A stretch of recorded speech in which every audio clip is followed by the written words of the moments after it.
Amanda had always been a happy-go-lucky girl growing up. She was surrounded by a supportive family and had many friends. But as she entered her early 20s, things started to change. She found herself feeling down, unmotivated, and lacking in energy. It wasn't just a temporary feeling, but something that persisted for months on end. She couldn't shake it off no matter what she did, and it was starting to affect every aspect of her life. Amanda had never heard of persistent depressive disorder, also known as dysthymia, before. She thought maybe it was just a phase, but it never seemed to end. She began to isolate herself from her friends and family, feeling like a burden to them. She stopped doing the things she enjoyed, like hiking and painting, and even found it hard to get out of bed in the morning. Amanda knew something was wrong, but she didn't know what to do about it. After months of feeling this way, Amanda decided to seek help. She went to her primary care physician, who referred her to a mental health professional.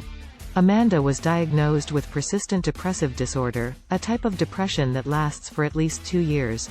It was a relief for Amanda to know that there was a name for what she was feeling, and that she wasn't alone in this. Her therapist explained to her that persistent depressive disorder is caused by a combination of factors, including genetics, brain chemistry, and life experiences. It can often develop after a traumatic event or a series of stressful events, like the death of a loved one or a difficult breakup. In Amanda's case, she had recently gone through a difficult breakup and was struggling to adjust to a new job. Her therapist explained that these life events, combined with her genetic predisposition, had led to her developing persistent depressive disorder.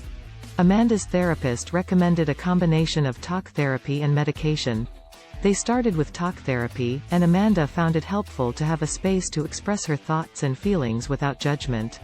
Her therapist also helped her identify negative thought patterns and work on changing them to more positive ones. The medication her therapist prescribed helped regulate her brain chemistry, which can be imbalanced in people with persistent depressive disorder.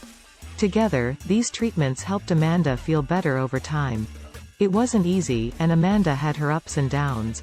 There were days where she still felt hopeless and unmotivated, but she had the tools to cope with these feelings. She also found it helpful to make lifestyle changes, like exercising regularly and eating a healthy diet. Over time, Amanda found that she was able to do the things she loved again and feel like her old self. Amanda's experience with persistent depressive disorder taught her a lot about mental health. She realized that it's important to seek help when you're struggling, and that there's no shame in getting support.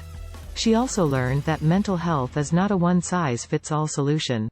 What works for one person may not work for another, and it's important to find the right combination of treatments that work for you.